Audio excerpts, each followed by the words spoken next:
In this episode of Drinking Made Easy, we take over Gastown. We make cocktails with the Barati Kid. We actually were considered the Cobra Kai. Find Steve's doppelganger. I'm very envious of your well-trimmed beard. And of course, Steve and I play with blocks. It's Drinking Made Easy, Vancouver. I'm Zane Lamprey, and my job is to drink.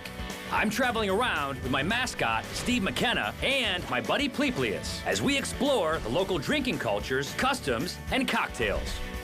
Along the way, we'll soak in the local flavor in an effort to make drinking easy.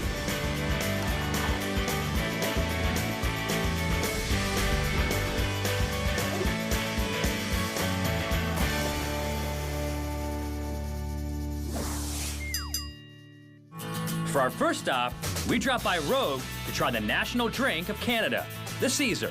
It's basically a Bloody Mary made with Clamato juice. But just like Bloody Marys, everyone seems to have their own little twist.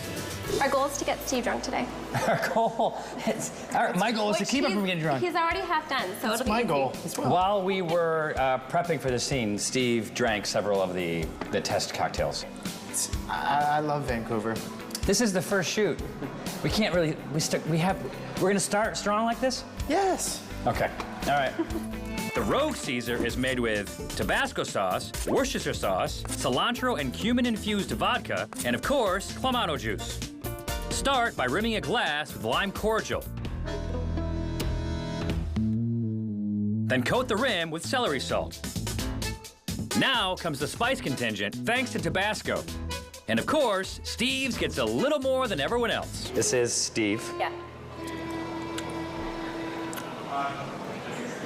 I'm salivating. A few dashes of Worcestershire sauce, and their house-infused vodka made from roasted cumin seeds and cilantro.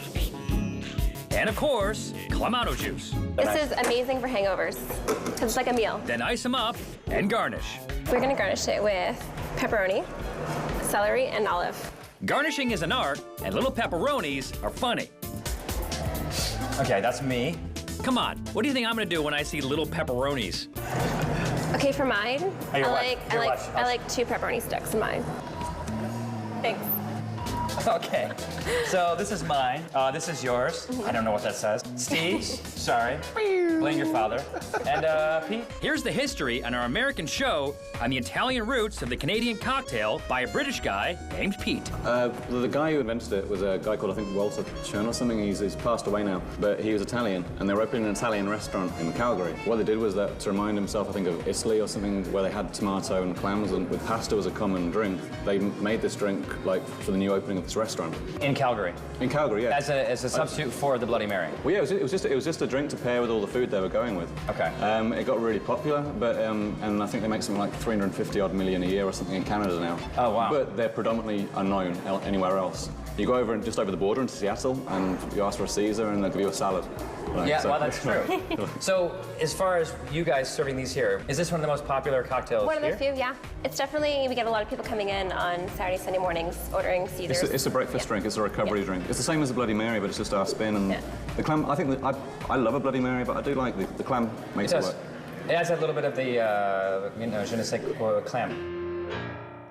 You know the deal. When there's a straw, there's a race. And they're off. The objective is to finish the drink and the garnish. They can consume it in any way they want. Everyone seems to have their own way of polishing off a Caesar. Lamprey chowed down the garnish first, and it seems to be paying off. Oh, in the rim.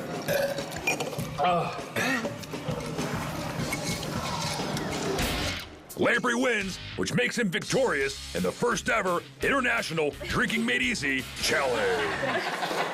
After our breakfast and a glass, we continue our drinking adventure at arguably the best place to grab a local beer in all of Vancouver. The Alibi Room has been pouring up BC brews for the past 6 years, and we got on board to take a flight with Nigel. For this flight, we'll be having Storm Brewing's Lambic, Central City's Imperial Porter, Yaletown Brewing Company's Oud Bruin, a Belgian Flemish-style brown ale, and Mega Destroyer's Imperial Stout. That right there is Chris Biereskard from Central City Brewing. He's kind of like BC's version of Steve McKenna. So we start the flight with Storm Brewing's Black Currant Lambic. This lambic beer was made by the brewery 14 years ago. It didn't sell so well, so they put it in storage and forgot about it. And then 2 years ago, they were sorting out the brewery, cleaning up a bit, and he's like, oh, what's this? It's the lambic. It's now very delicious, but by the time you're watching this, it's also gone. This is the last of the last of the last of the last. So that's it. So he has something very successful that he can't replicate for another 14 years. Well, exactly. Okay. Well, I was going to wait until we had it all, but that has made me. Smell it. I I mean, know. right Yeah, here. it's ferocious. Cheers. Cheers. Good one to wake you up. Holy cow. That's awesome. Yeah, you got it. You missed it. Yeah, you missed it. I burped. Which means you have to drink. Sorry, that's the punishment. All right, what's next? Next, we move to one of Chris's beers, Central City's Imperial Porter. I'm very envious of your well-trimmed beard. Yeah, he's like the groomed version of you. Right. So we made an Imperial Porter back in January or February. It was perfect for barrel aging, so let's take a small part of that batch and put it into the Maker's Mark barrels. It hit the point where our brewmaster, Gary Lowen, really loved the beer, so you guys are the first to have it. I haven't even had it yet. So this has been sitting in the barrels for how long? About 6-7 months, yeah. Okay. Cheers, guys. Cheers. I hope it makes my nipples hard. Wow. When we first released the Imperial Porter, it definitely had some boozy character to it. This is sneaky because this is actually 9%. Now we try the Oud Bruin from Yaletown Brewing. It's a Belgian Flemish style brown ale, and he's aged about 40% of this beer on oak Shiraz barrels. Once he's satisfied with the taste from the barrel aged stuff, you blend them together and get this like really nice kind of Intentionally sour beer. It's almost like a real easy drinking summery beer to me. I mean, so this is the Oud Bruin.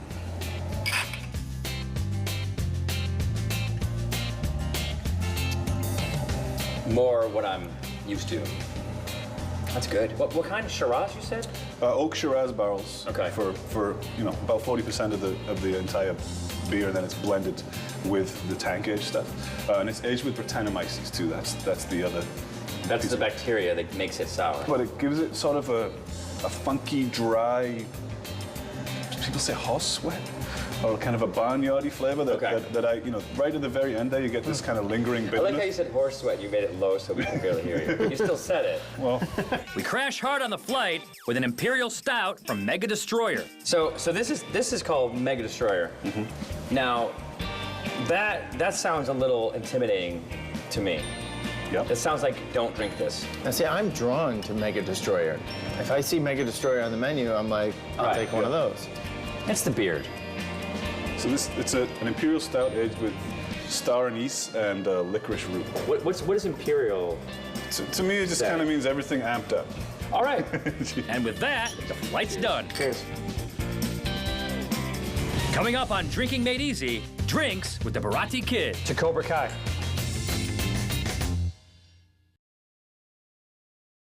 Welcome back to Drinking Made Easy in Vancouver. As you know, this is a show about drinking, but it's also a drinking game, and drinking games have rules. You gotta have rules.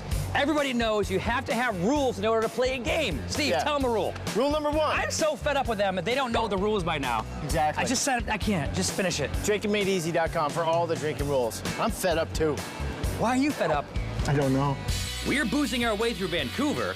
For our next stop, we walk over to a gastown hotspot called Salt Tasting Room. Specializing in meat, cheese, and wine pairings, Salt is a great spot to taste some local BC wines. So we meet up with resident expert Nathan Doyle to try a couple of local wines. Why is it called Salt? Because the cured meat? Everything's cured in salt, yeah. And so what we work with is cured meats and artisan cheeses, and we're pairing that with wine. It's a tasting room, not in that you sell the bottles. I mean, everything is sort No, of... we're trying to get back to the roots and make it approachable for everyone. So anyone can come in and have no knowledge about wine, and we can talk about wine on a very basic and medial level and say, look, this is what's up, this is what's going to taste like, and we're working with this. The first local wine we try is the Montage Red from La Friends in Pennington, British Columbia. This is a Shiraz Cab blend. It's got a fair bit of juice to it, it's got a little bit of spice and nice soft tannic structure. This is a full-bodied red. This is a full-bodied So red. you pair it with a full flavored meat. Yeah. Nathan has paired this wine with corned beef and a Guinness mustard. And eating this and pairing with the wine, now the wine tastes different. The point of pairing is to enhance the flavor of what you're eating and drinking. You see the acidity drops in the wine? Absolutely. It sort of brings out the fatty nature of the meat, in a way. The wine does. Yeah. Through it. Next, we tried Ash Camembert with apricots. As any cheese does, it continually ages. And this is a fresh apricot from our owner's orchard. It's an organic orchard. With this, we are drinking a Gewürztraminer from Desert Hills Winery out of Oliver, British Columbia. We're using the apricots here to draw on the fruit in the actual wine.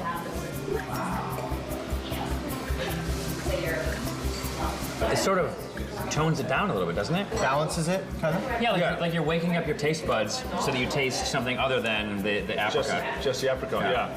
Now we move on to a Nagori sake from an artisan sake maker on Granville Island. Alongside this, we'll be tasting a cherry wrapped in a slice of fennel salami. You get some of this. Mixing a cherry in a piece of salami, that's what I'm doing? Yeah. Now, the meat has got quite a gaminess to it. And it's very herbaceous. Now you're mixing a bit of this. You get a little bit more of a richer acidity. While it's in my mouth. You want to try and mix it up like a washing machine. Oh, then you get the fennel, right? It's all fennel. You're sort of neutralizing the existing flavors, but then because it has that cherry flavor, you sort of, when you drink it, you're removing that from the wine and you're getting everything else. Yeah. Last, we try sherry with blue cheese. After tasting the blue cheese by itself, we try it with some apricot honey. But don't boil it. Chew it around. Now put some of this. Do a little bit? Yeah. I do the washing machine.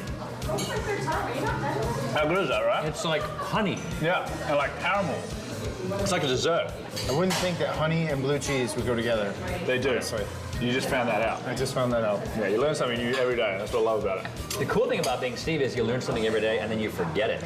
So you can relearn it. Our next stop is the Diamond, a mixology bar that's also a mixology school where they serve up an illegal cocktail. We're gonna make 2 drinks you guys have on your menu. Yes. That I think will both be unique to our US viewers. I think so. Not our Canadian viewers. You guys have Cuban rum. We're spoiled. We don't have Cuban rum. No. Their Hotel Nacional cocktail is illegal in the US because it's made from rum that comes from Cuba. This is the Havana Club. This is an aged white Añejo Blanco, and it is illegal to possess this in the United States. That's correct. Because of the trade embargo with Cuba. Thanks. The Hotel Nacional is made with white rum, apricot brandy, lime juice, pineapple juice, and simple syrup. We start with 1.5 ounces of white rum. It looks good. Okay, now we got this, you want a good apricot liqueur and apricot brandy. Okay. This is from France. It's called Giffard, and you guys don't have that either. Did you say Giffard? Giffard. With a D. After the rum, throw in a dash of apricot brandy, a splash of lime juice, some fresh pineapple juice, and just a dab of simple syrup. Then fill the glass with ice. How do you get such We spent masculine more ice? money on our ice machine than on anything else in the restaurant. Ice it up and shake it up. Then pour it up. You ready? Yeah. Cheers. You want to chuck them? Yeah. Let Steve know. You don't get to taste it. That was really good. I've never seen a daiquiri done like that. I have to point out that Josh Pape here just won the Barati Championship. You opened a can of whoop ass on several local bartenders and won this, the Barati Kid Invitational. Our next cocktail is a built drink, which means it's made in the glass that it's served in instead of making it in a shaker and pouring it into a glass. The building starts with ice. When you do a shake and drink, it's got lots of opportunity for the drink to get really cold. This one has a little bit less time, so pouring it over ice also ensures you don't overfill the glass or anything. Okay. Hold on 1 second. And of course, we ice up the giant Barati cup. Feel good about that It's one. not our fault that you won the Barati Championship. Okay, so this is a take on a drink called Stone Fence. Oh, okay. But we've kind of fancied it up a little bit. So the Stone Fence is the bourbon insider. This is a Picket Fence, which is gin insider. Yeah. The Picket Fence is made with gin, Amaro Montenegro, maraschino liqueur, lime juice, bitters, and apple cider. So we're going to use this Victoria gin. from Victoria, BC. I had about 1.5 ounces of locally made Victoria gin. Latte. Good. Now, Always look high. Amaro Montenegro, a dash of maraschino liqueur, lime juice, and a dash of bitters. Then I top it off with the local Lone Tree cider. Stir, but the Barati one, you've got to stir with your mind. and garnish with an apple fan. We're doing something. Just, yeah, that's it. Are you ready for this? Yeah. Cheers. To the Barati Kid. To Cobra Kai. Cobra Kai.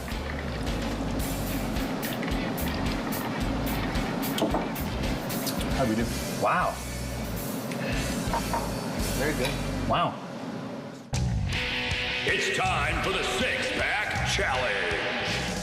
For today's six-pack challenge, the boys will be racing up Grouse Grind, a looming 2,800 vertical foot climb in only 1.8 miles. It may sound easy, but it's considered a good time to do it in less than 90 minutes. It's a straight-up race to the finish. First man to the top is the winner. The runners take their mark, and they're off. Over the next 1.8 miles, Lamprey and McKenna will climb 2,800 feet. This is the best challenge ever. McKenna's holding onto his lead as he passes another hiker. On an average, it takes about 90 minutes to reach the summit. 15 minutes in, and Lamprey takes the lead. Just when you think there can't be any more stairs, there's more stairs. Sorry, Lamprey, but there's over 2,800 stairs on this climb. It's increasingly difficult, but Lamprey and McKenna continue to power up the mountain. 1 mile in, and McKenna takes back the lead.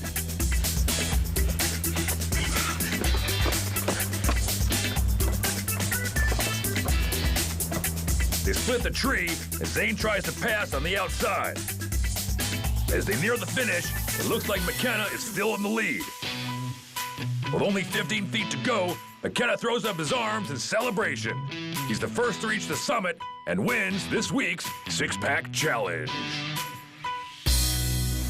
Coming up on Drinking Made Easy, Steve and I play with blocks.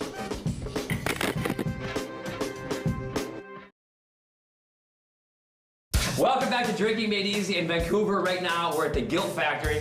Gilt and Company. We're at the Gilt and Company in downtown Gastown?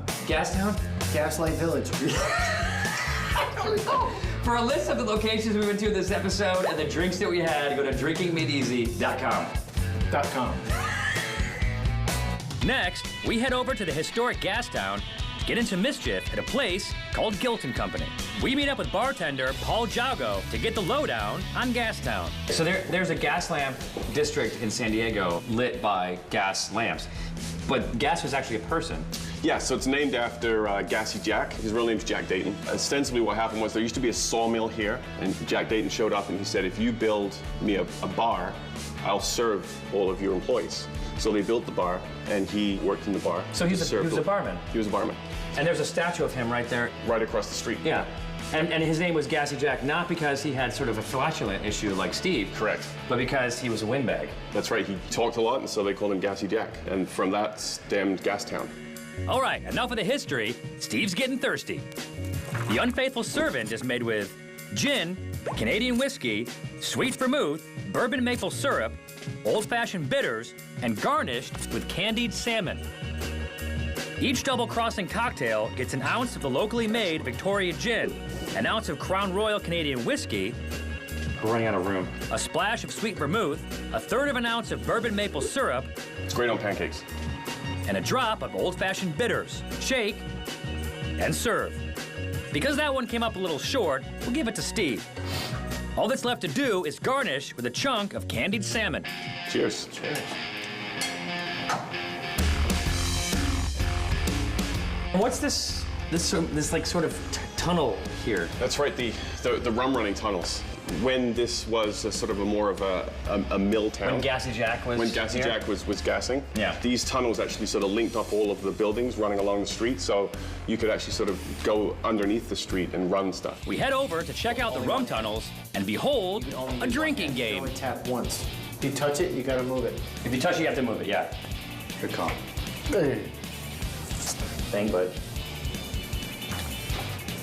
That one. It's kind of wobbly.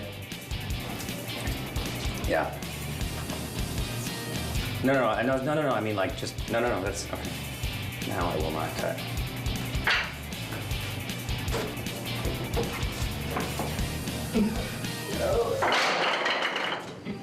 Wow, that was so anticlimactic. Just finish your beer. I'll do it with you. Shebeen has one of the most extensive whiskey selections in Canada. But before we drink, we talk history. We did you guys a favor. We had Prohibition to bolster your economy. Yeah, through whiskey. Yeah. So we had Prohibition from 1920 until 1933. You had a Prohibition too, didn't you? We did. The earliest started in 1901 out in the Maritimes, but most notably here in BC, it only lasted about a year. What, do you know what year it was? 1919 to 1920. We gave it a quick run. You guys gave it a quick shot before we did. So you guys gave it a shot, then we gave it a shot, then you said, no, we're not going to do this, and we held on to our...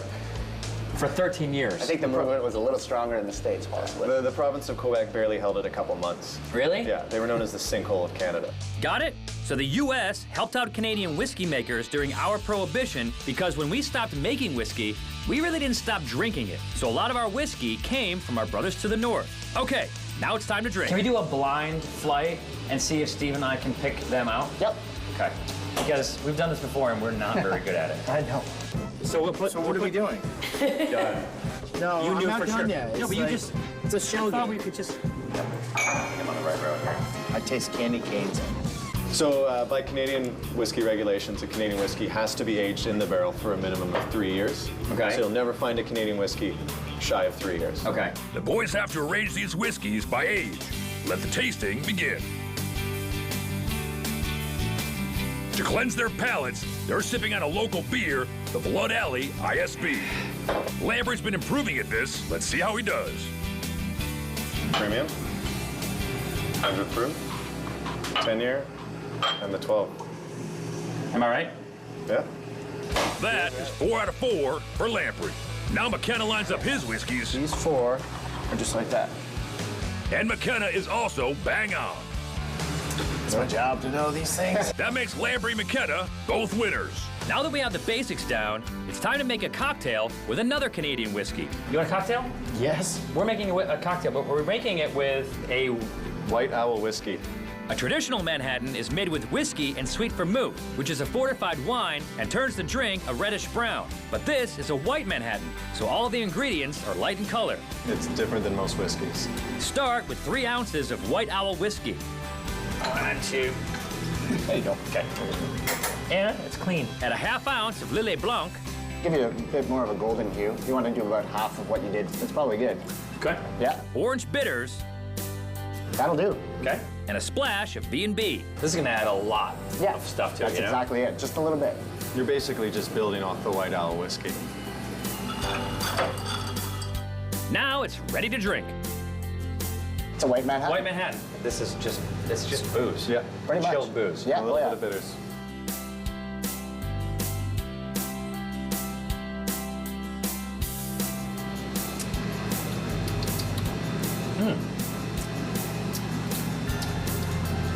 Everything's so smooth around here. Do you find it's a Canadian personality? Check us out on Facebook and at drinkingmadeeasy.com.